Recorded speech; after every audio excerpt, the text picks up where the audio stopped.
உள்ளாட்சி தேர்தலில் ஆளும் இடதுசாரி ஜனநாயக கூட்டணி படுதோல்வி அடைந்த நிலையில் 45 ஆண்டு காலம் இடதுசாரிகள் வசமிருந்த திருவனந்தபுரம் மாநகராட்சியை பாஜக கைப்பற்றியுள்ளது. பாஜகவின் இந்த வெற்றி சாத்தியமானது எப்படி? விரிவாக விவரிக்கிறது இந்த செய்தி தொகுப்பு.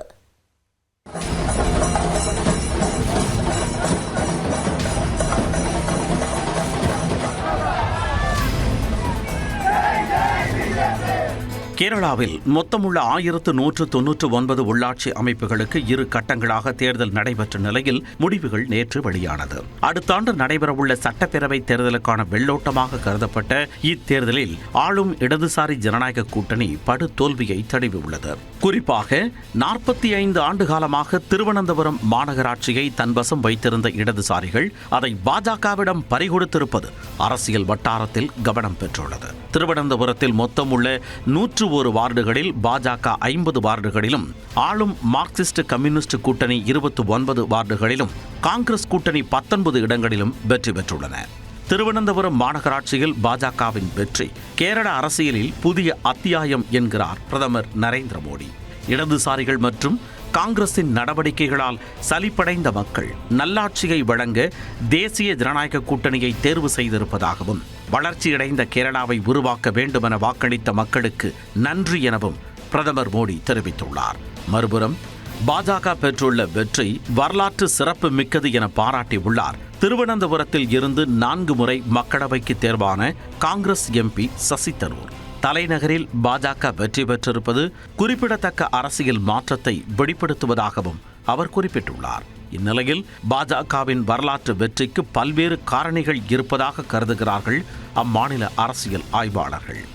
தலைநகராகவும் முக்கிய நகர்ப்புற மையமாகவும் விளங்கும் திருவனந்தபுரத்தில் ஒவ்வொரு நாடாளுமன்ற மற்றும் சட்டமன்ற தேர்தல்களிலும் பாஜக தனது செல்வாக்கை தொடர்ந்து அதிகரித்து வந்துள்ளது. நடுத்தர மக்களின் வாக்குகளையும் இந்துக்களின் வாக்குகளையும் பாஜக ஒருங்கிணைத்து வருவது இதற்கு முக்கிய காரணமாக சொல்லப்படுகிறது. இடதுசாரிகள் தொடர்ந்து மாநகராட்சியை நிர்வகித்து வந்ததும் சுகாதாரம், உள்கட்டமைப்பு மற்றும் ஊழல் போன்ற உள்ளூர் பிரச்சனைகளும் ஆட்சியாளர்களுக்கு எதிரான அலையை தூண்டியிருக்கலாம் என்ற கருத்தும் நிலவுகிறது. குறிப்பாக திருவனந்தபுரம் மாநகராட்சியில் திடக்கழிவு மேலாண்மை மிக முக்கிய பிரச்சனையாக இருந்து வருகிறது. விலா பில்சாலா குப்பை கிடங்கு மூடப்பட்ட பிறகு முறையான கழிவு மேலாண்மை திட்டத்தை செயல்படுத்த ஆட்சியாளர்கள் தவறியதாக எதிர்க்கட்சிகள் பரப்புரை செய்தன. தேசிய மற்றும் மாநில அளவிலான பிரச்சனைகளை தவிர்த்து இதுபோன்ற உள்ளூர் பிரச்சனைகளை மையமாக வைத்து பாஜக பரப்புரை மேற்கொண்டது தேர்தல் முடிவில் எதிரொலித்துள்ளது. கேரளாவில் முதல் பெண் IPS அதிகாரியும் முன்னாள் DGPயுமான ஸ்ரீலேகா போன்ற தேர்ந்தெடுக்கப்பட்ட வேட்பாளர்கள் பாஜகவின் வெற்றிக்கு வித்திட்டதாகவும் அரசியல் விமர்சகர்கள் கருதுகின்றனர். வளர்ந்த கேரளா என்ற பரப்புரையும் பாஜகவின் வெற்றிக்கு உறுதுணையாக இருந்ததாக சொல்லப்படுகிறது. கேரளாவில் 2016ஆம் ஆண்டு தேர்தலில் சட்டமன்றத்திலும் 2024ஆம் ஆண்டு தேர்தலில் நாடாளுமன்றத்திலும் முதல் முறையாக நுழைந்த பாஜக தற்பொழுது மாநகராட்சியிலும் கணக்கை தொடங்கியுள்ளது. இந்நிலையில் சட்டப்பேரவை தேர்தலுக்கு இன்னும் சில மாதங்களே உள்ளதால் உள்ளாட்சி தேர்தல் முடிவுகள் பொது தேர்தலிலும் எதிரொலிக்குமா? ஆளும் இடதுசாரி ஜனநாயக கூட்டணி தோல்வியில் இருந்து மீண்டு வருமா என்ற எதிர்பார்ப்பு எழுந்துள்ளது.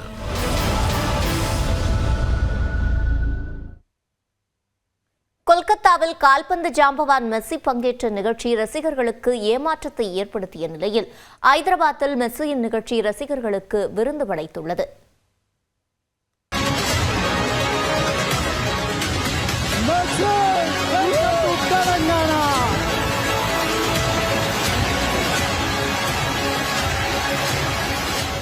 கொல்கத்தா ரசிகர்களின் ரகளையால் ஏமாற்றம் அடைந்த கால்பந்து ஜாம்பவான் மெஸ்ஸி ஹைதராபாத் ரசிகர்களின் வரவேற்பால் உற்சாகத்தில் திளைத்து ரசிகர்களையும் உற்சாகத்தில் திக்குமுக்காட வைத்த காட்சிதான் இது.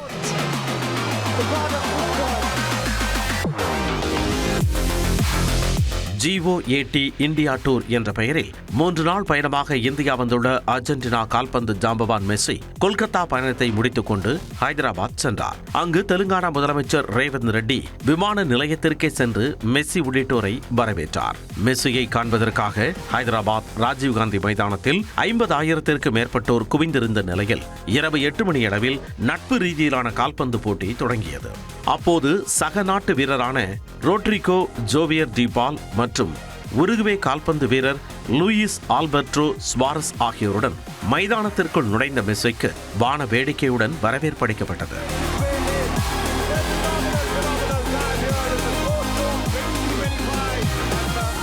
மெஸ்ஸி ரசிகர்களை நோக்கி கை அசைத்ததும் ரசிகர்கள் உற்சாக குரல் எழுப்பி ஆரவாரம் செய்தனர்.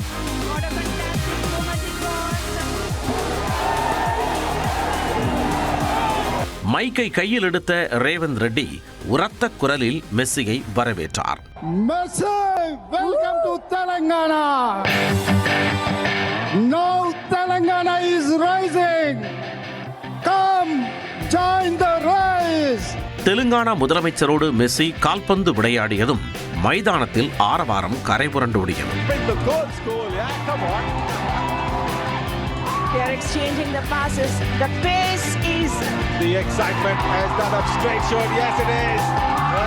ரசிகர்களை நோக்கி பந்தை தனது காலால் கிக்கடித்து மெஸ்ஸி பறக்க விட அந்த பந்தை பிடிக்க அரங்கில் அமர்ந்திருந்த ரசிகர்களுக்கிடையே போட்டி உருவானது.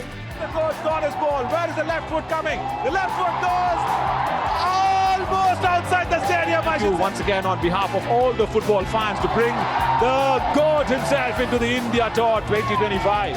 தன் பங்குக்கு ரேவந்த் ரெட்டியும் பந்தை எட்டி உதைத்து பறக்க விட்டார். Wow. Once again. Yeah, and look at the gratitude being exchanged by Messi. He says, Revant Reddy ji, you go kick. மைதானத்தில் லேசர் ஒளி கீற்றுக்களால் GOAT என்ற பெயருடன் மெஸ்ஸியின் உருவம் உருவாக்கப்பட்டது ரசிகர்களை கவர்ந்தது.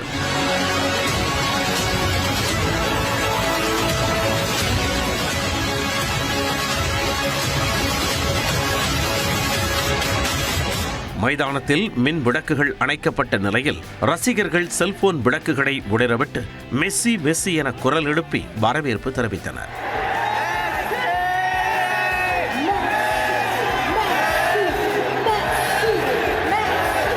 மெஸ்ஸிக்கு தெலுங்கானா முதலமைச்சர் ரேவந்த் ரெட்டி நினைவு பரிசு வழங்கிய நிலையில் காங்கிரஸ் மூத்த தலைவர் ராகுல் காந்திக்கும் முதலமைச்சர் ரேவந்த் ரெட்டிக்கும் மெஸ்ஸி தன்னுடைய கையொப்பம் இட்ட 10ஆம் எண் கொண்ட டி-ஷர்ட்டை நினைவு பரிசாக வழங்கி குழு புகைப்படம் எடுத்துக்கொண்டார்.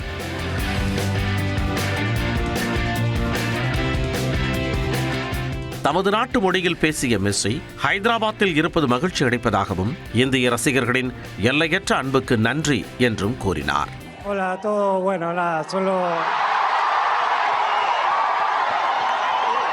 agradecer por el cariño de hoy y de siempre, la verdad que.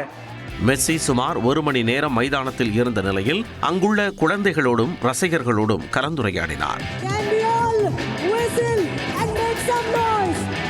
Make some noise!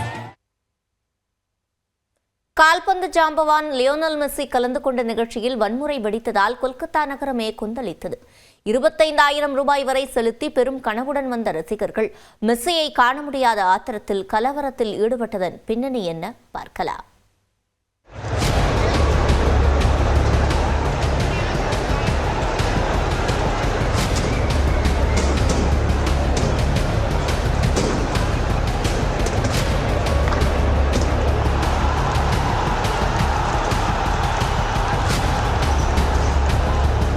இருபத்தி நூற்றாண்டின் தலை சிறந்த கால்பந்து வீரர்களில் ஒருவரான லியோனல் மெஸ்ஸியை நேரில் தரிசிக்க வந்த ரசிகர்கள் விரக்தியின் உச்சிக்கே சென்று தண்ணீர் பாட்டில்களையும் சேர்களையும் தூக்கி வீசிய காட்சிதான் இது. இதில் அர்ஜென்டினா அணிக்காக உலகக்கோப்பையை வென்று கொடுத்த மெஸ்ஸி இந்தியா வருகிறார் என்றதும் ஒட்டுமொத்த கால்பந்து ரசிகர்களும் குதூகலித்தனர். 3 நாள் பயணமாக இந்தியா வந்தவர் முதல் நாளில் மேற்கு வங்க மாநிலம் கொல்கத்தாவில் நடைபெற்ற நிகழ்ச்சியில் பங்கேற்றார். மெஸ்ஸியை கௌரவிக்கும் வகையில் கொல்கத்தாவின் லேக் டவுன் பகுதியில் அவருக்கு சிலை அமைக்கப்பட்டது. அந்த சிலையை அவரே காணொலி காட்சி வாயிலாக திறந்து வைத்தார்.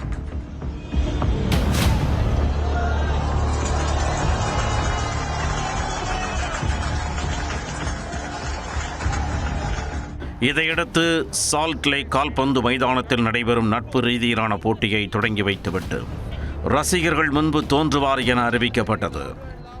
இதையடுத்து காலை 11:30 மணி அளவில் லியோனல் மெஸ்ஸி சால்ட் லேக் மைதானத்திற்குள் தடம் பதித்தார். அவருடன் அர்ஜென்டினா அணியைச் சேர்ந்த சக வீரர் ரோட்ரிகோ டி பால் மற்றும் உருகுவே அணி வீரர் லூயிஸ் சௌரஸ் ஆகியோரும் பங்கேற்றனர். மைதானத்தில் 20 நிமிடங்கள் அமர்ந்திருந்த மெஸ்ஸி பின்னர் பவனி வரத் தொடங்கினார். இது நாள் வரை தொலைக்காட்சியில் பார்த்து ரசித்த தங்களது கால்பந்து நாயகனை நேரில் பார்க்கும் ஆர்வ மிகுதியில் ரசிகர்கள் ஆரவாரம் செய்தனர். It's a once in a lifetime moment. It's like a dream that you see in the wildest of your dreams. It has come true today. Messi மெல்ல மைதானத்தில் நடந்து வரும்போது அவர் எங்கே இருக்கிறார் என்ற ரசிகர்கள் பூதக் கண்ணாடியை வைத்து தேடும் நிலை உருவானது. காரணம், மாநில விளையாட்டுத்துறை அமைச்சர் அரூப் பிஸ்வாஸ், கொல்கத்தா கால்பந்து கிளப் நிர்வாகிகள் மற்றும் பாதுகாப்பு வீரர்களே மெஸ்ஸியை சூழ்ந்திருந்தனர். போக போக மெஸ்ஸி அருகில் வருவார் என்று எதிர்பார்த்த ரசிகர்கள் காத்திருந்தபோது அவரை செல்போனில் கூட படம் பிடிக்க முடியாத சூழல் ஏற்பட்டது. இதனால் ஆத்திரமடைந்த ரசிகர்கள் மெஸ்ஸியை காண விடுங்கள் என முழக்கமிட்டனர். அதை பொருட்படுத்தாமல் அவரை சூழ்ந்திருந்த விஐபிக்கிடையே போட்டோ எடுப்பதும் கை குலுக்குவதுமாக இருந்தனர். ஒரு கட்டத்தில் பொறுமை இழந்த ரசிகர்கள் தண்ணீர் பாட்டிலையும் சேர்களையும் தூக்கி மைதானத்திற்குள் வீசினர். தொடர்ந்து ரசிகர்கள் ஆவேசமடைந்ததும் பாதுகாப்பு கருதி மெஸ்ஸி பாதையிலேயே மைதானத்தை விட்டு வெளியேறினார். மேலும் மேற்கு வங்க முதலமைச்சர் மம்தா பானர்ஜி மற்றும் இந்திய கிரிக்கெட் அணியின் முன்னாள் கேப்டன் சௌரவ் கங்குலி வருவதற்கு முன்பே நிகழ்ச்சி நிறுத்தப்பட்டது. அதுவரை சற்று பொறுமை காத்திருந்த ரசிகர்களும் பொங்கி எழுந்தனர். பொறுத்தது போதும் என்ற மனநிலையில் மைதானத்தில் குதித்த ரசிகர்கள் அங்கிருந்த பொருட்களை அடித்து நொறுக்கினர்.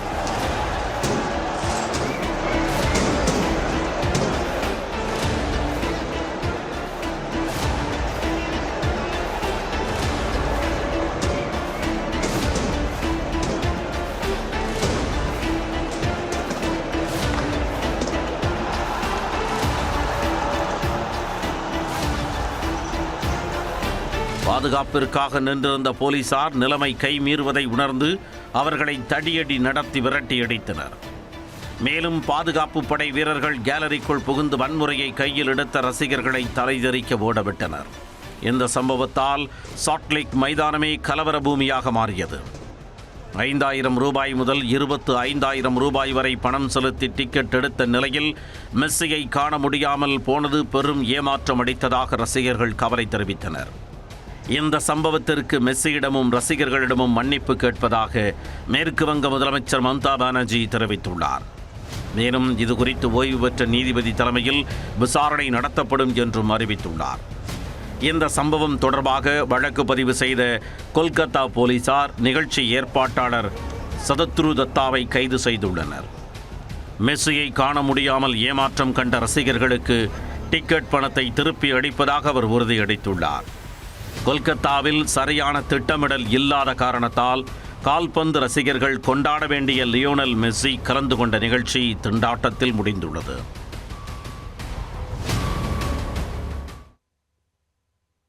தொடர்ந்து ஒரு நிமிட செய்திகளை பார்க்கலாம். டெல்லியில் மத்திய அமைச்சர் நிர்மலா சீதாராமனை தமிழக பாஜக மாநில தலைவர் நயினார் நாகேந்திரன் சந்தித்து பேசினார். அதிமுக பொதுக்குழு கூட்டத்தில் கூட்டணியில் இடம்பெறும் கட்சிகள் குறித்து முடிவெடுக்கும் அதிகாரம் எடப்பாடி பழனிசாமிக்கு வழங்கப்படுவதாக தீர்மானம் நிறைவேற்றப்பட்டிருந்தது. அதைத் தொடர்ந்து எடப்பாடி பழனிசாமியை சென்னையில் உள்ள அவரது இல்லத்தில் நயினார் நாகேந்திரன் சந்தித்தார். இந்நிலையில் நயினார் நாகேந்திரன் சென்னையில் இருந்து விமானம் மூலம் டெல்லி புறப்பட்டு சென்றார். முன்னதாக நியூஸ் 18 தமிழ்நாடு தொலைக்காட்சிக்கு பேட்டியளித்த அவர் டெல்லியில் நடைபெறவுள்ள பெரும்பிடுகு முத்தரையருக்கு தபால் தலை வெளியிடும் நிகழ்ச்சியில் பங்கேற்க செல்வதாக கூறினார். நான் இப்பொழுது டெல்லிக்கு போகிறது நமது தமிழ்நாட்டை முன்னாள் ஆண்ட நமது பெரும்பிடுகு முத்திரையர் அவருடைய தபால் தலை வெளியிட வேண்டும் என்று பெரும்பாலானுடைய வேண்டுகோள் ஏற்று மத்திய அரசு இந்த தபால் தலை வெளியிடுகிறார்கள். மன்னரை பெருமைப்படுத்துகின்ற வகையில், தமிழகத்திற்கு பெருமை சேர்க்கின்ற வகையில் பாரத நரேந்திர மோடி அவர்கள் தபால் தலை வெளியிட்டிருப்பது வரவேற்க தந்தது. தொடர்ந்து டெல்லியில் மத்திய அமைச்சர் நிர்மலா சீதாராமனை நயினார் நாகேந்திரன் சந்தித்தார். இந்த சந்திப்பு குறித்து எக்ஸ் பக்கத்தில் பதிவிட்டுள்ள அவர், தனது யாத்திரையின் போது பொதுமக்களிடம் இருந்து பெறப்பட்ட மனுக்களை நிதி அமைச்சரிடம் வழங்கியதாக குறிப்பிட்டார். இன்று மத்திய உள்துறை அமைச்சர் அமித்ஷாவையும் நயினார் நாகேந்திரன் சந்திக்க இருப்பதாக கூறப்படுகிறது. தமிழ்நாட்டில் எஸ்ஐஆர் படிவங்களை சமர்ப்பிப்பதற்கான கால அவகாசம் இன்றுடன் நிறைவடைகிறது. பீகாரை தொடர்ந்து தமிழ்நாடு, புதுச்சேரி உள்ளிட்ட 12 மாநிலங்கள் மற்றும் யூனியன் பிரதேசங்களில் எஸ்ஐஆர் எனப்படும் வாக்காளர் பட்டியல் சிறப்பு தீவிர திருத்த பணிகள் நவம்பர் மாதம் 4ஆம் தேதி தொடங்கியது. பூர்த்தி செய்யப்பட்ட படிவங்களை கடந்த 4ஆம் தேதிக்குள் ஒப்படைக்க வேண்டுமென தலைமை தேர்தல் ஆணையம் அறிவித்திருந்த நிலையில் முதலில் 7 நாட்களுக்கு கால அவகாசம் நீட்டிக்கப்பட்ட நிலையில் 2வது முறையாக தமிழ்நாடு உள்ளிட்ட 6 மாநிலங்களுக்கு கூடுதலாக 3 நாட்கள் கால அவகாசம் வழங்கப்பட்டது. இந்நிலையில் பூர்த்தி செய்யப்பட்ட விண்ணப்பங்களை ஒப்படைப்பதற்கான கால அவகாசம் இன்றுடன் நிறைவடைகிறது. இன்றைக்குள் படிவத்தை பூர்த்தி செய்து வழங்காதவர்களின் பெயர்கள் வாக்காளர் பட்டியலில் இருந்து நீக்கப்படும் என தெரிவிக்கப்பட்டுள்ளது. இதையடுத்து தமிழ்நாட்டில் வரைவு வாக்காளர் பட்டியல் வரும் 19ஆம் தேதி வெளியாகும் என தேர்தல் ஆணையம் தெரிவித்துள்ளது. தென் தமிழகம் மற்றும் டெல்டா மாவட்டங்களில் இன்று மிதமான மழைக்கு வாய்ப்புள்ளதாக வானிலை ஆய்வு மையம் தெரிவித்துள்ளது. கிழக்கு திசை காற்றின் வேக மாறுபாடு காரணமாக தமிழ்நாட்டில் ஒரு வாரத்திற்கு மிதமான மழை நீடிக்கக்கூடும் எனவும், குறிப்பாக தென் மாவட்டங்கள் மற்றும் டெல்டா மாவட்டங்களில் மிதமான மழை பெய்யலாம் எனவும் கணித்துள்ளது. தமிழ்நாட்டின் மற்ற பகுதிகளில் வறண்ட வானிலையே நிலவும் எனவும், அதிகாலை வேளையில் லேசான பனிமூட்டம் இருக்கும் எனவும் குறிப்பிட்டுள்ளது. இதனால் தமிழ்நாடு மற்றும் புதுச்சேரியில் குறைந்தபட்ச வெப்பநிலை 2 முதல் 3 டிகிரி செல்சியஸ் வரை குறையக்கூடும் எனவும் கூறியுள்ளது. சென்னையில் மழைக்கு வாய்ப்பில்லை எனவும், அதிகாலை வேளையில் லேசான பனிமூட்டம் காணப்படும் எனவும் வானிலை ஆய்வு மையம் கணித்துள்ளது. தென் தமிழக கடலோரப் பகுதிகள், மன்னார் வளைகுடா மற்றும் குமரி கடல் பகுதிகளில் மணிக்கு 45 கிலோமீட்டர் வேகம் வரை சூறைக்காற்று வீசக்கூடும் என்பதால் அப்பகுதிகளுக்கு மீனவர்கள் செல்ல வேண்டாம் எனவும் வானிலை ஆய்வு மையம் அறிவுறுத்தியுள்ளது. சென்னை உள்ளிட்ட வட தமிழக பகுதிகளில் நீண்ட நாட்களுக்கு பின் குறைந்தபட்ச வெப்பநிலை 21 டிகிரிக்கும் கீழ் குறைந்ததால் கடும் குளிர் நிலவியதாக தனியார் வானிலை ஆய்வாளர் பிரதீப் ஜான் தெரிவித்துள்ளார். இது தொடர்பாக தனது சமூக வலைதள பக்கத்தில் உதகை, குன்னூர், ஏற்காடு, கொடைக்கானல், வால்பாறை உள்ளிட்ட மலைப்பிரதேச பகுதிகளில் 10 டிகிரிக்கும் கீழ் குறைந்தபட்ச வெப்பநிலை பதிவானதாக பதிவிட்டுள்ளார். அதே நேரம் ஓசூர், தென்கனிக்கோட்டை, சூளகிரி, திருத்தணி, காட்பாடி, திருவண்ணாமலை, திருப்பத்தூர், வேலூர் உள்ளிட்ட வட தமிழக பகுதிகளில் 17 டிகிரிக்கும் கீழ் தட்பவெப்பநிலை நிலவியதாக பிரதீப் ஜான் குறிப்பிட்டுள்ளார். மேலும் கும்மிடிப்பூண்டி, புதுச்சேரி, கடலூர், காரைக்கால், நாகை, பரங்கிப்பேட்டை உள்ளிட்ட கடலோர பகுதிகளில் 21 டிகிரிக்கு குறைவாக வெப்பநிலை நிலவியதாக கூறியுள்ளார். சென்னையை பொறுத்தவரை நீண்ட நாட்களுக்கு பின் 21 டிகிரிக்கும் கீழாக குறைந்தபட்ச வெப்பநிலை நிலவியதாகவும், இதன் காரணமாக சென்னை உள்ளிட்ட பல்வேறு மாவட்டங்களில் காலை நேரத்தில் பனிமூட்டம் அல்லது மூடுபனி காண முடிவதாகவும் பிரதீப் ஜான் தெரிவித்துள்ளார். மதுரை மாநகராட்சியின் நிர்வாக சீர்கேடுகளை கண்டித்து வரும் புதன்கிழமை கண்டன ஆர்ப்பாட்டம் நடைபெறும் என்று அதிமுக பொதுச் செயலாளர் எடப்பாடி பழனிசாமி அறிவித்துள்ளார். இபிஎஸ் வெளியிட்டுள்ள அறிக்கையில், அதிமுக ஆட்சியில் அடிக்கல் நாட்டப்பட்ட முல்லைப் பெரியாறு கூட்டு குடிநீர் திட்டத்தின் பணிகள் முடிவடையும் முன்பே தேர்தலை மனதில் வைத்து அவசரகதியில் முதலமைச்சர் திறந்து வைத்திருப்பதாக குற்றம் சாட்டியுள்ளார். மதுரையில் வரி விதிப்பில் 200 கோடி ரூபாய் ஊழல் நடந்த புகார் குறித்து அரசு முறையாக விசாரணை நடத்தவில்லை என்றும், குண்டும் குழியுமாக உள்ள சாலைகள் புதுப்பிக்கப்படவில்லை என்றும், முறையாக குடிநீர் வழங்குவதில்லை என்றும் குற்றம் சாட்டியுள்ளார். இவற்றை கண்டித்து மதுரையில் வரும் புதன்கிழமை காலை 10 மணி அளவில் கண்டன ஆர்ப்பாட்டம் நடைபெறும் என இபிஎஸ் அறிவித்துள்ளார். இதனிடையே ஆதிதிராவிடர் மாணவ விடுதிகளுக்கு திமுக அரசு உரிய காலத்தில் நிதியை விடுவிப்பதில்லை என எடப்பாடி பழனிசாமி கண்டனம் தெரிவித்துள்ளார். மயிலாடுதுறை மாவட்டம் மணல்மேடு ஆதிதிராவிடர் மாணவர் விடுதியில் காப்பாளராக இருந்து தற்கொலை செய்து கொண்ட மகேந்திரன் தன்னுடைய பணத்தை செலவு செய்து மாணவர்களுக்கு உணவளித்ததாக குறிப்பிட்டுள்ளார். இதேபோன்று பல விடுதிகளில் காப்பாளர்கள் சொந்த பணத்தை செலவு செய்யும் நிலை இருப்பதால் அவர்கள் மன அழுத்தத்தில் இருப்பதாகவும், இதனால் உடனடியாக நிதியை விடுவிக்க வேண்டும் என்றும் எடப்பாடி பழனிசாமி வலியுறுத்தியுள்ளார். தூத்துக்குடி விமான நிலையம் எதனால விரிவாக்கம் பண்ணுங்க? அங்க கனிமொழி எம்பி இருக்கிறதுனால இன்னைக்கு பாத்தீங்கன்னா நமக்கு பிறகு உருவாங்கின விமான நிலையம் பாத்தீங்கன்னா மிகப்பெரிய அளவுக்கு விஸ்திரம் பண்ணியிருக்காங்க. நாடாளுமன்ற திமுக குழுவின் தலைவர் கனிமொழியின் முயற்சியால் தூத்துக்குடி விமான நிலையம் மேம்படுத்தப்பட்டுள்ளது என்று அதிமுக முன்னாள் அமைச்சர் செல்லூர் ராஜு பாராட்டியுள்ளார். மதுரையில் செய்தியாளர் சந்திப்பின் போது பேசிய அவர், மதுரையில் 2 அமைச்சர்கள் இருந்தும் விமான நிலையம் மேம்படுத்தப்படவில்லை என்றும், விமான நிலைய விரிவாக்கத்திற்கு நிலம் எடுப்பதாக சொன்னது என்ன ஆயிற்று என்று கேள்வி எழுப்பினார். ஆட்சியில் அமர்ந்த உடனே சொன்னார் 2 மாதத்துல நிலம் எடுத்து நம்ம விமான நிலையம் விரிவாக்கப்படும். ஆனா இன்னைக்கு தூத்துக்குடி விமான நிலையம் எதனால விரிவாக்கம் பண்ணுங்க? அங்க கனிமொழி எம்பி இருக்கிறதுனால. திமுக கூட்டணியில் அடிமை கட்சிகளாக உள்ளவர்கள் அதிமுகவை பார்த்து அடிமை கட்சி என விமர்சிப்பதாக செல்லூர் ராஜு கூறியுள்ளார். மத்திய அரசின் ஆதரவு பெருமளவில் இல்லாத போதும் 16% வளர்ச்சியை தமிழ்நாடு பெற்றுள்ளதாக முதலமைச்சர் மு.க. ஸ்டாலின் பெருமிதம் தெரிவித்துள்ளார். 2024-25 நிதியாண்டில் மாநிலங்களின் உள்நாட்டு உற்பத்தி வளர்ச்சி விகிதத்தில் தமிழ்நாடு முதலிடம் பெற்றிருப்பதாக ரிசர்வ் வங்கி வெளியிட்டுள்ள தகவலை சுட்டிக்காட்டி முதலமைச்சர் தனது எக்ஸ் பக்கத்தில் பதிவு ஒன்றை வெளியிட்டுள்ளார். அதில் பெரு மாநிலங்களை எல்லாம் பின்னுக்கு தள்ளி தமிழ்நாடு சாதனை படைத்திருப்பதாக குறிப்பிட்டுள்ளார். பரப்பளவில் பெரிய மாநிலம் இல்லை, மக்கள் தொகையிலும் பெரிய மாநிலம் இல்லை, மத்திய அரசின் ஆதரவும் பெருமளவில் இல்லை என்ற நிலையிலும் மாநில உள்நாட்டு உற்பத்தி வளர்ச்சியில் 16 விழுக்காட்டுடன் தமிழ்நாடு நம்பர் 1 என்றால் அதுதான் திராவிட மாடல் என்று கூறியுள்ளார். கடந்த 3 ஆண்டுகளில் நிலையான அதேவேளையில் மிக அதிகமான வளர்ச்சியை கண்டுள்ளது தமிழ்நாடுதான் என்று ரிசர்வ் வங்கி கூறியிருப்பதாகவும், நம்மோடு ஒப்பிடத்தக்க வளர்ந்த பெரிய மாநிலங்களான மகாராஷ்டிரா, கர்நாடகம், குஜராத் போன்றவற்றை விஞ்சிய இந்த வளர்ச்சி விகிதம் தமிழ்நாட்டிற்கே சொந்தம் என்று முதலமைச்சர் மகிழ்ச்சி தெரிவித்துள்ளார். தனிநபர் வருமான உயர்விலும் தமிழ்நாட்டின் வெற்றி தொடர்வதாக சுட்டிக்காட்டியுள்ள முதலமைச்சர் 2031ஆம் ஆண்டு திராவிட மாடல் 2.0 நிறைவுறும் போது இந்தியாவில் தமிழ்நாடு முதலிடத்தில் இல்லாத துறையே இல்லை என்ற நிலையை உருவாக்கி காட்டுவேன் என்றும் சூளுரைத்துள்ளார். முட்டை கொள்முதல் விலை வரலாறு காணாத வகையில் ₹6.20 என புதிய உச்சம் தொட்டுள்ளது. நாமக்கல் மண்டலத்தில் உள்ள 1100க்கும் மேற்பட்ட கோழிப்பண்ணைகளில் தினசரி 6 கோடி முட்டைகள் உற்பத்தி செய்யப்படுகின்றன. அவ்வாறு உற்பத்தி செய்யப்படும் முட்டைகள் தமிழக அரசின் சத்துணவு திட்டத்திற்கும் வெளிநாட்டிற்கும் ஏற்றுமதி செய்யப்படுகிறது. மேலும் கேரளா, கர்நாடகா உள்ளிட்ட வெளிமாநிலங்களுக்கும் தமிழகத்தின் பல்வேறு மாவட்டங்களுக்கும் விற்பனைக்காக அனுப்பி வைக்கப்படுகின்றன. இந்நிலையில் ஏற்றுமதி அதிகரிப்பு, அதே நேரம் உற்பத்தி குறைவு உள்ளிட்ட காரணங்களால் முட்டை விலை தொடர்ந்து அதிகரித்த வண்ணம் உள்ளன.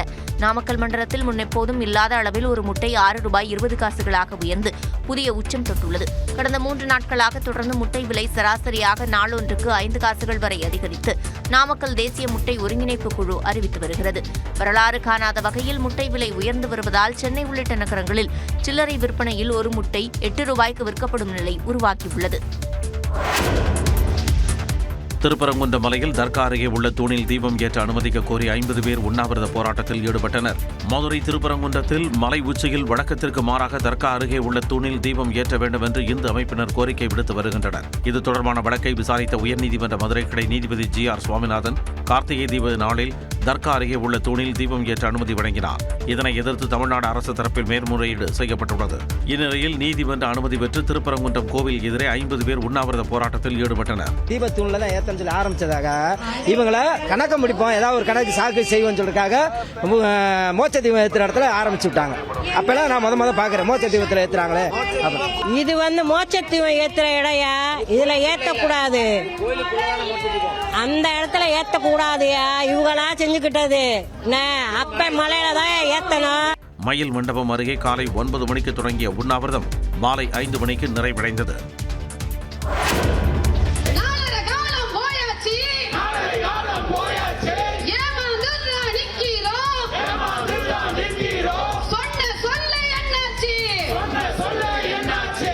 பழைய ஓய்வூதிய திட்டத்தை அமல்படுத்த வேண்டும் என்பன உள்ளிட்ட கோரிக்கைகளை வலியுறுத்தி சென்னையில் நடைபெற்ற ஜாக்டோ ஜியோ அமைப்பினரின் போராட்டத்தால் எழுப்பப்பட்ட முழக்கங்கள்தான் இவை. 2003ஆம் ஆண்டிற்கு பிறகு அரசு பணியில் சேர்ந்தோருக்கு பங்களிப்புடன் கூடிய ஓய்வூதிய திட்டத்தை ரத்து செய்து பழைய ஓய்வூதிய திட்டத்தை அமல்படுத்த வேண்டும், காலமுறை ஊதியம் வழங்க வேண்டும் என்பன உள்ளிட்ட 10 அம்ச கோரிக்கைகளை வலியுறுத்தி ஜாக்டோ ஜியோ அமைப்பு சார்பில் சென்னை எழிலகம் முன்பு அடையாள உண்ணாவிரத போராட்டம் நடைபெற்றது. இதில் அரசு ஊழியர்கள் மற்றும் ஆசிரியர்கள் திரளானோர் கலந்து கொண்டு கோரிக்கைகளை வலியுறுத்தி முழக்கங்களை எழுப்பினர். தங்களது கோரிக்கைகள் நிறைவேறும் வரை போராட்டம் தொடரும் என நிர்வாகிகள் தெரிவித்தனர். நிர்வாகத்தை முடக்கக்கூடிய வகையிலே ஜனவரி 6ஆம் தேதி முதல் காலவரையற்ற வேலை நிறுத்த போராட்டத்தை நடத்த இருக்கின்றோம். இந்த போராட்டத்தை எப்படிப்பட்ட அடக்குமுறைகளை கொண்டு ஒடுக்கினாலும் நாங்கள் அந்த ஒடுக்குமுறைகளுக்கெல்லாம் அஞ்சப் போவதில்லை. அரசின் கவனத்தை ஈர்க்கும் விதமாக தங்களது போராட்டத்தை தீவிரப்படுத்துவோம் என்றும் ஜாக்டோ ஜியோ அமைப்பினர் கூறினர். திருக்கார்த்திகை தீபத் திருவிழாவையொட்டி திருவண்ணாமலை அண்ணாமலையார் கோயில் மலை உச்சியில் ஏற்றப்பட்ட அண்ணாமலையார் ஜோதி தரிசனம் இன்றுடன் நிறைவு பெறுகிறது. திருக்கார்த்திகை தீபத் திருவிழாவையொட்டி 2668 அடி உயரம் கொண்ட அண்ணாமலையார் மலை உச்சியில் கடந்த 3ஆம் தேதி மகாதீபம் ஏற்றப்பட்டது. அன்று முதல் தொடர்ந்து 11 நாட்கள் மகாதீபம் ஏற்றப்பட்டு வந்தது. 11வது நாளான நேற்று மாலை 6 மணி அளவில் நகரி வாத்தியங்கள் முழங்க மகாதீபம் ஏற்றப்பட்ட நிலையில் ஜோதி வடிவமாக காட்சியளித்த அண்ணாமலையாரை பக்தர்கள் தரிசித்தனர்.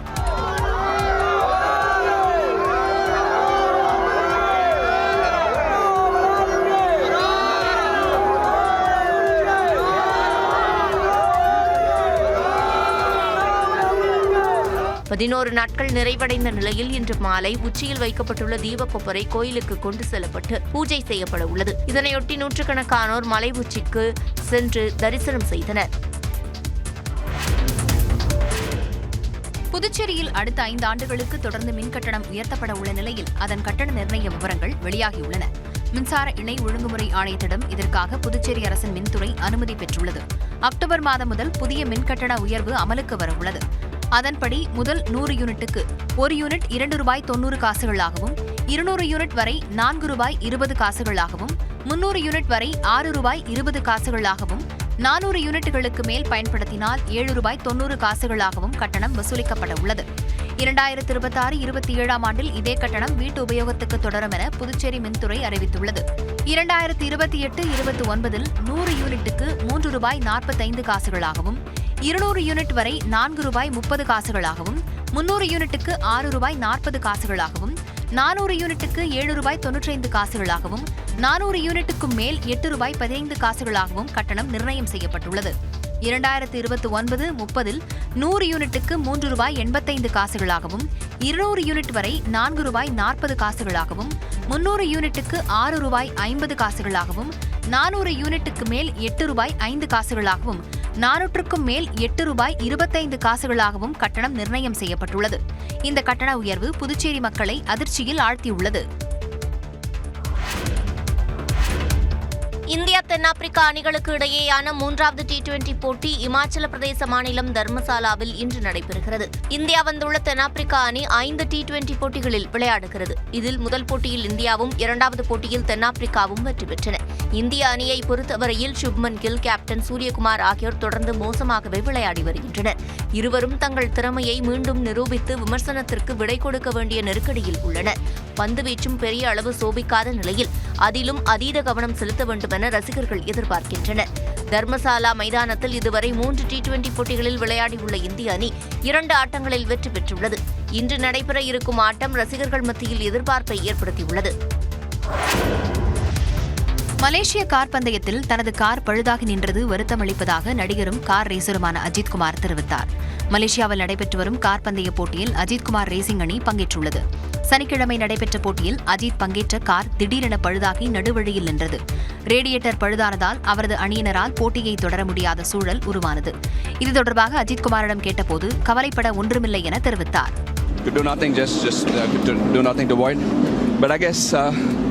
That's what racing is all about, so yeah, it's disheartening, but there's always another race. Car ரேடியேட்டரில் பழுது ஏற்பட்டதால் பின்னடைவை சந்தித்ததாகவும் அடுத்த சுற்று போட்டிக்காக காத்திருப்பதாகவும் அஜித்குமார் தெரிவித்தார். 2026 சட்டப்பேரவைத் தேர்தலுக்கு திமுக மும்முரமாக தயாராகி வரும் சூழலில் இளைஞர் அணியின் மண்டல நிர்வாகிகள் கூட்டம் திருவண்ணாமலையில் இன்று நடைபெறுகிறது. இதுகுறித்து விரிவாக பார்க்கலாம் இந்த செய்தி தொகுப்பில். திமுகவின் 75 ஆண்டுகால அரசியல் பயணத்தில் முக்கிய பங்கு வகிப்பது இளைஞர் அணி. முதலமைச்சர் மு.க.ஸ்டாலினால் 1980ஆம் ஆண்டு தொடங்கப்பட்டு திமுகவின் ஆணி வேராக களத்தில் நின்று செயல்பட்டு வரும் அணியாக இளைஞர் அணி விளங்குகிறது. இன்றைய கட்சி நிர்வாகிகள் தொடங்கி அமைச்சர்கள் வரை கணிசமான செயல் வீரர்கள் இளைஞர் அணி பாசறையிலிருந்து பட்டை தீட்டப்பட்டவர்கள்தான். அந்த வகையில் திராவிட மாடல் பயிற்சி பாசறை கூட்டங்கள், தொகுதிதோறும் கலைஞர் நூலகம் அமைக்கும் பணிகள், திராவிட இயக்க வரலாற்று சுவடுகளை பதிவு செய்யும் முரசொலி பாசறை பக்கம், வாசிப்பை விரிவு செய்யும் வகையில் முத்தமிழறிஞர் பதிப்பகம் என தீவிரமாக இயங்குகிறது. இதன் தொடர்ச்சியாக சமீபத்தில் சென்னையில் அறிவு திருவிழா என்ற கருத்தியல் நிகழ்ச்சியையும் வெற்றிகரமாக நடத்தி முடித்தது. தற்போது தேர்தல் நெருங்கும் சூழலில் தமிழ்நாடு முழுவதும் உள்ள இளைஞர் அணியின் 5 லட்சம் நிர்வாகிகளை ஒருங்கிணைத்து மண்டலம் தோறும் நிர்வாகிகள் சந்திப்பை நடத்த திமுக தலைவர் மு.க.ஸ்டாலின் உத்தரவிட்டுள்ளார். அதன்படி முதற்கட்டமாக இளைஞர் அணியின் வடக்கு மண்டல நிர்வாகிகள் சந்திப்பு திருவண்ணாமலை கலைஞர் திடலில் இன்று நடைபெறவுள்ளது. இதில் திமுகவின் 29 மாவட்டங்களுக்குட்பட்ட 91 சட்டமன்ற தொகுதிகளைச் சேர்ந்த 1,30,329 நிர்வாகிகள் பங்கேற்க உள்ளனர். இளைஞரணி செயலாளர் உதயநிதி ஸ்டாலின் தலைமையில் நடைபெறும் இந்த நிகழ்ச்சியில் முதலமைச்சர் மு.க.ஸ்டாலின் சிறப்புரையாற்றுகிறார். நிகழ்ச்சியில் பங்கேற்கும் இளைஞரணி நிர்வாகிகளை வரவேற்று திமுக தலைவர் ஸ்டாலின் காணொளி வெளியிட்டுள்ளார். அதில் இளைஞர் அணியினரை கொள்கை அளவில் வளர்த்தெடுக்க இளைஞரணி செயலாளர் உதயநிதி ஸ்டாலின் பல்வேறு முன்னெடுப்புகளை எடுத்திருப்பதாக கூறி பாராட்டியுள்ளார். கிரவுண்ட் ஒர்க் செய்ய நிர்வாகிகளை நியமிச்சிருக்கோம்னு உங்க பெயர்கள் அடங்கின பட்டியலை என்கிட்ட காமிச்சார். அதை பார்த்தப்போ 45 ஆண்டுகள் முன்னாடி 1980 நாங்க இளைஞரணி தொடங்கினப்போ எப்படி பெருமையா இருந்துச்சோ அதே போல பெருமையாவும் கர்வமாக இருந்துச்சு. மாநிலங்களவையில் அண்ணா பேசிய போது I belong to Dravidian stock என தம்மை அடையாளப்படுத்திக் கொண்டதை குறிப்பிட்டு இளைஞர் அணியினரை வரவேற்றார். இந்தியாவிலே இன்னைக்கு தமிழ்நாடு தனித்தன்மையோடு இருக்கு. அந்த லெகசியோட தொடர்ச்சியா நீங்க வரப்போறீங்க என்பதை நினைச்சு எனக்கு பெருமையா இருக்கு. New Dravidian stocks, you are welcome. வரும் தேர்தலில் இளைஞர்களின் வாக்கு மிகப்பெரிய தாக்கத்தை ஏற்படுத்தும் என்ற கருத்து எழுந்துள்ள சூழலில் முதலமைச்சர் மு.க. ஸ்டாலினை மீண்டும் அரியணையில் அமர்த்துவது என்ற லட்சியத்தோடு இளைஞர் அணி செயலாற்றி வருகிறது. நியூஸ் 8 தமிழ்நாடு செய்திகளுக்காக செய்தியாளர் கோகுல். ரெப்போ வட்டி விகிதத்தை ரிசர்வ் வங்கி குறைத்ததை தொடர்ந்து கடன்கள் மற்றும் சேமிப்பு கணக்குகளுக்கான வட்டி விகிதத்தை இந்தியாவின் மிகப்பெரிய பொதுத்துறை வங்கியான SBI குறைத்துள்ளது.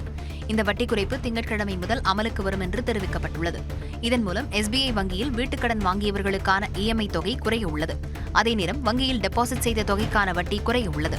444 நாட்கள் வைப்பு தொகைக்கான வட்டி விகிதம் 6.6 விழுக்காட்டிலிருந்து 6.5 விழுக்காடாக குறைக்கப்படுவதாக SBI வங்கி தெரிவித்துள்ளது. சிவகங்கை மாவட்டம் மானாமதுரை அருகே வைகை ஆற்றில் ஐரை மீனை பிடித்து இளைஞர்கள் அள்ளிச் சென்றனர். கட்டிக்குளம் தடுப்பணையில் கொசுவலை உள்ளிட்டவற்றை பயன்படுத்தி அப்பகுதி இளைஞர்கள் மீன் பிடித்தனர். அதில் கெண்டை, கெளுத்தி, ஜிலேபி, விரால் உள்ளிட்ட மீன்களை பிடித்து விற்பனை செய்தனர். திருப்பூரில் காஃபி வித் கலெக்டர் கலந்துரையாடல் நிகழ்ச்சியில் மாணவ மாணவிகள் ஆர்வத்துடன் பங்கேற்றனர். இந்நிகழ்ச்சியில் புத்தகங்கள் வாசிப்பதன் முக்கியத்துவம் குறித்து மாவட்ட ஆட்சியர் மணீஷ் நாரணவரே மாணவ மாணவிகளுக்கு எடுத்துரைத்தார். மாணவர்களும் புத்தகம் வாசிப்பு தொடர்பான தங்கள் சந்தேகங்களை மாவட்ட ஆட்சியரிடம் கேட்டு தெளிவு பெற்றனர். தஞ்சாவூரில் லைசென்ஸ், RC புக், இன்சூரன்ஸ் உள்ளிட்ட ஆவணங்கள் இல்லாத சுமார் 25 ஆட்டோக்களை போக்குவரத்து காவல்துறையினர் பறிமுதல் செய்தனர். வெள்ளிக்கிழமையன்று நாஞ்சிக்கோட்டையில் பள்ளியிலிருந்து வீட்டிற்கு சென்று கொண்டிருந்த போது ஆட்டோவிலிருந்து தவறி விழுந்து 4ஆம் வகுப்பு மாணவன் உயிரிழந்தார். அதன் எதிரொலியாக பெரிய கோயில் அருகே தீவிர வாகன தணிக்கையில் போக்குவரத்து காவல்துறையினர் ஈடுபட்டனர். திருவள்ளூர் மாவட்டம் பெருமாள்பட்டு பகுதியில் மண்ணெண்ணெய் ஸ்டவ் வெடித்ததில் சமையல் செய்து கொண்டிருந்த பெண் உயிரிழந்தார். வெள்ளிக்கிழமை மாலை வச்சலா என்பவர் தனது வீட்டில் வழக்கம் போல சமையல் செய்து கொண்டிருந்தார். அப்போது மண்ணெண்ணெய் ஸ்டவ் திடீரென வெடித்ததால் வச்சலாவுக்கு 90% தீக்காயமும், காப்பாற்ற முயன்ற அவரது கணவர் சுகுமார் மற்றும் மகன் லத்தீஷுக்கு 20% தீக்காயமும் ஏற்பட்டன. அனைவரும் திருவள்ளூர் அரசு மருத்துவமனையில் அனுமதிக்கப்பட்ட நிலையில் வச்சலா சிகிச்சை பலனின்றி உயிரிழந்தார். புதுக்கோட்டை மாவட்டம் கந்தர்வக்கோட்டை அருகே அமையவுள்ள தனியார் உயிரி மருத்துவக் கழிவு சுத்திகரிப்பு ஆலைக்கு எதிராக 50 நாட்களாக போராட்டம் நடத்தி வந்த 30 பேர் கைது செய்யப்பட்டனர். பிசானத்தூரில் அமையவுள்ள ஆலைக்கு எதிராக அப்பகுதியைச் சேர்ந்த மக்கள் கடந்த 50 நாட்களாக போராட்டம் நடத்தி வந்தனர். அவர்களுடன் கந்தர்வக்கோட்டை வட்டாட்சியர், புதுக்கோட்டை DSP உள்ளிட்ட அதிகாரிகள் பேச்சுவார்த்தை நடத்தினர். அதில் உடன்பாடு எட்டாத நிலையில் போராட்டக்காரர்கள் கைது செய்யப்பட்டனர். சேலத்தில் துணை முதலமைச்சர் உதயநிதி பிறந்தநாளையொட்டி நடந்த மாவட்ட அளவிலான சதுரங்க போட்டியில் 300க்கும் மேற்பட்ட சிறுவர்கள் பங்கேற்றனர். அரியானூரில் நடந்த இந்த போட்டியில் 5 பிரிவுகளில் 7 வயது முதல் 16 வயது வரையிலான சிறுவர் சிறுமியர்கள் பங்கேற்றனர். வெற்றி பெற்றவர்களுக்கு பரிசு தொகையும் கேடயமும் வழங்கப்பட்டன. புதுச்சேரியில் தனியார் பள்ளி நடத்திய கண்காட்சியில் தமிழர் பண்பாடு சார்ந்த ஓவியங்கள், மாதிரிகள் மற்றும் உணவு பண்டங்கள் இடம்பெற்றன. மூலக்குளத்தில் உள்ள அமிர்தா வித்யாலயம் மேல்நிலைப் பள்ளியில் அமிர்த வர்ஷனம் என்ற தலைப்பில் நடந்த கண்காட்சியில் அஷ்டலட்சுமி, ராம அவதாரம், ராதே கிருஷ்ணர் போன்று மாணவர்கள் வேடமிட்டிருந்தனர். இதேபோல் பெற்றோர் பங்கேற்கும் விளையாட்டுப் போட்டிகளும் நடத்தப்பட்டன. மானாமதுரை நகராட்சியில் புதிதாக போடப்பட்ட தார் சாலை அள்ள அள்ள கற்குவியலாக வருவதாக அப்பகுதி மக்கள் குற்றஞ்சாட்டியுள்ளனர். நகராட்சியில் உள்ள 27 வார்டுகளில் சாலைகளை சீரமைக்கும் பணி நடைபெற்று வருகிறது. இந்நிலையில் தார் சாலையை தரமாக போடவில்லை என்று பாஜக கவுன்சிலர் குற்றஞ்சாட்டினார். எல்லா வார்டும் போட்டு வந்தா என் வார்டில் ஏன்னா எல்லா வார்டையும் நம்ம கேட்க முடியாதுனாருக்காக இப்போ என்னுடைய வார்டில் போட வந்தாங்க. இப்போ அதிகாரி ஃபுல்லாக வர சொல்லி இது அவளுக்கு முன்னையே கையில் அள்ளி காமிச்சிட்டா. புகார் குறித்து நேரில் ஆய்வு செய்த நகராட்சி ஆணையர் கோபாலகிருஷ்ணன் சாலை போட்டு 15 நிமிடங்களிலேயே தோண்டியதால் பெயர்ந்ததாக விளக்கம் தந்தார்.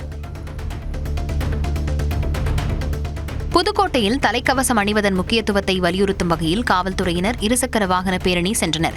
இப்பேரணியை சென்னை உயர்நீதிமன்ற நீதிபதி செந்தில்குமார் கொடியசைத்து தொடங்கி வைத்தார். மேலும் மாவட்ட ஆட்சியர் அருணா, மாவட்ட எஸ்பி அபிஷேக் குப்தா ஆகியோருடன் இணைந்து துண்டு பிரசுரம் விநியோகம் செய்தார். மேலும் நீதிமன்ற வளாகத்தில் சுற்றுச்சூழலை பாதுகாக்கும் வகையில் மரக்கன்றுகளும் நடப்பட்டன. 20 ஓவர் உலகக்கோப்பை கிரிக்கெட் தொடருக்கான டிக்கெட் விற்பனை குறித்த விளம்பர போஸ்டரில் பாகிஸ்தான் அணி கேப்டன் சல்மான் அலி அஹாவின் படம் இடம்பெறாதது சர்ச்சையை ஏற்படுத்தியுள்ளது. 2026 ஆண்டுக்கான 20 ஓவர் உலகக்கோப்பை கிரிக்கெட் போட்டி வரும் பிப்ரவரி 7ஆம் தேதி தொடங்க உள்ளது. இந்த தொடருக்கான டிக்கெட் விற்பனை விறுவிறுப்பாக நடைபெற்று வருகிறது. இதையொட்டி சர்வதேச கிரிக்கெட் கவுன்சில் விளம்பர போஸ்டரை வெளியிட்டுள்ளது. அதில் இந்தியா, தென்னாப்பிரிக்கா, ஆஸ்திரேலியா, இலங்கை மற்றும் இங்கிலாந்து அணிகளுடைய கேப்டன்களின் படங்கள் மட்டுமே இடம்பெற்றுள்ளன. காற்று மாசால் தலைநகர் டெல்லி திக்குமுக்காடி வரும் நிலையில் பல்வேறு கட்டுப்பாடுகளை அரசு அமல்படுத்தியுள்ளது. அவை என்னென்ன விரிவாக பார்க்கலாம் இந்த செய்தி தொகுப்பில்.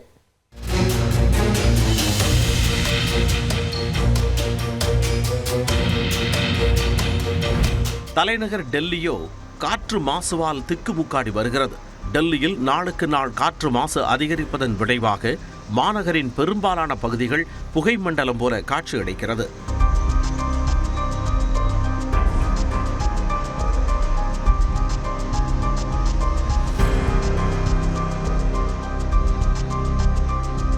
பகல் இரவு என நேரம் காலம் பொருந்தாமல் இந்தியா கேட், கடமை பாதை பகுதி புகை சூழ்ந்து காணப்படுகிறது.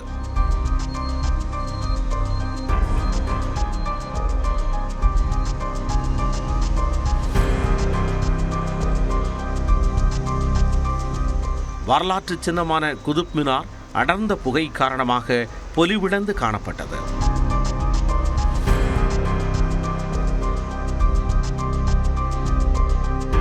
தௌலா கவுன், காசிப்பூர் பகுதிகளில் நிலவிய அடர்த்தியான புகை மண்டலத்தால் எதிர்வரும் வாகனங்கள் கண்களில் புலப்படாத நிலை உருவானது.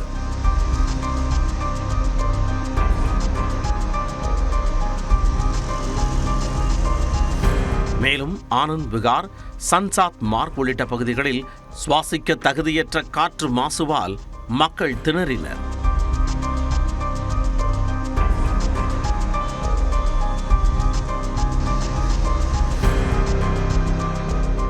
தலைநகர் டெல்லி மற்றும் என்சிஆர் பகுதிகளில் காற்றின் தரக் குறியீடு 450ஐ கடந்து மிக மோசமான நிலையை எட்டியுள்ளதாக காற்று மாசு தரக் குறியீடு மேலாண்மை ஆணையம் மற்றும் மத்திய காற்று மாசு வாரியம் எச்சரித்துள்ளது.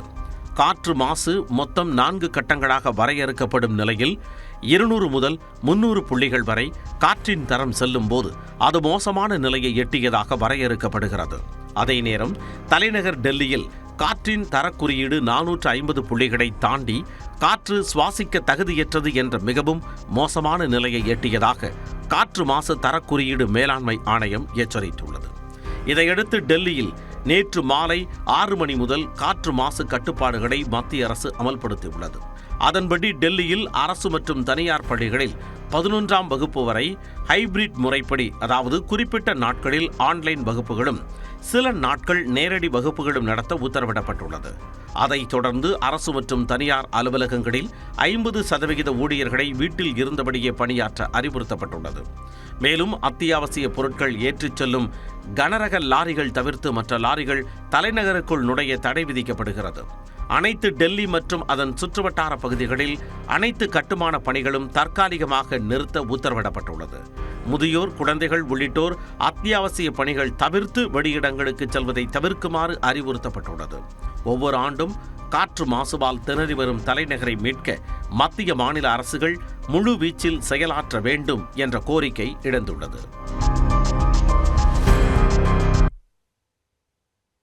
தொடர்ந்து எக்ஸ்பிரஸ் 8 செய்திகளை பார்க்கலாம்.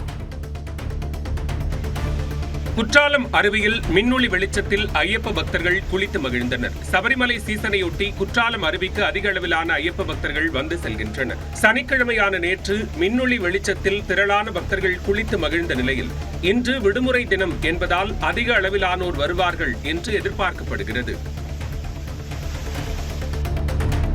புதுக்கோட்டை மாவட்டம் அரிமளம் அருகே பேருந்து நிறுத்தத்தில் 10,000 ரூபாய் பணம், குடும்ப அட்டை உள்ளிட்டவற்றுடன் கேட்பாரற்று கிடந்த கைப்பையை நேர்மையுடன் காவல் நிலையத்தில் ஒப்படைத்த தாய் மகனை போலீசார் பாராட்டினர். ராயவரம் ஏ செட்டிப்பட்டியை அடுத்த அஞ்சலி தேவி, அவரது மகன் கதிரவன் ஆகியோர் கீழே கிடந்த பையை எடுத்து அரிமடம் காவல் நிலையத்தில் ஒப்படைத்தனர். பின்னர் அந்த பை உரிமையாளரிடம் ஒப்படைக்கப்பட்டது. நேர்மையாக செயல்பட்ட அஞ்சலி தேவிக்கு சால்வை அணிவித்தும் அவரது மகன் கதிரவனுக்கு படிக்கும் உபகரணங்கள் கொடுத்தும் காவல்துறையினர் பாராட்டு தெரிவித்தனர். நீலகிரி மாவட்டம் குன்னூர் வண்டிச்சோலை சுற்று வட்டாரங்களில் வீடுகளில் புகுந்து பொருட்களை சேதப்படுத்தும் குரங்குகளை கூண்டு வைத்து பிடிக்க கிராம மக்கள் கோரிக்கை விடுத்துள்ளனர். வனப்பகுதியில் இருந்து குடியிருப்பு பகுதிகளில் நுழையும் குரங்குகள் வீட்டில் உள்ள பொருட்களை சேதப்படுத்தி வருவதாக அப்பகுதி மக்கள் வீடியோவை பகிர்ந்துள்ளனர். குழந்தைகளை வெளியே விடவே அச்சமாக உள்ளதாகவும் புகார் கூறியுள்ளனர். இதனால் குரங்குகளை பிடிக்க வனத்துறைக்கு கோரிக்கை எழுந்துள்ளது.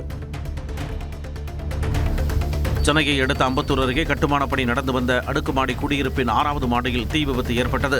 வானகரம் செல்லும் சாலையோரம் அடுக்குமாடி குடியிருப்பின் கட்டுமான பணி நடைபெற்று வந்தது. அதில் 6வது மாடியில் உள்ள ஒரு வீட்டில் தீ பிடித்தது. வீட்டில் யாரும் இல்லாத நிலையில் அம்பத்தூர் எஸ்டேட் தீயணைப்பு வீரர்கள் தீயை அணைத்தனர். மின்கசிவு காரணமாக தீ விபத்து ஏற்பட்டதாக கூறப்படுகிறது.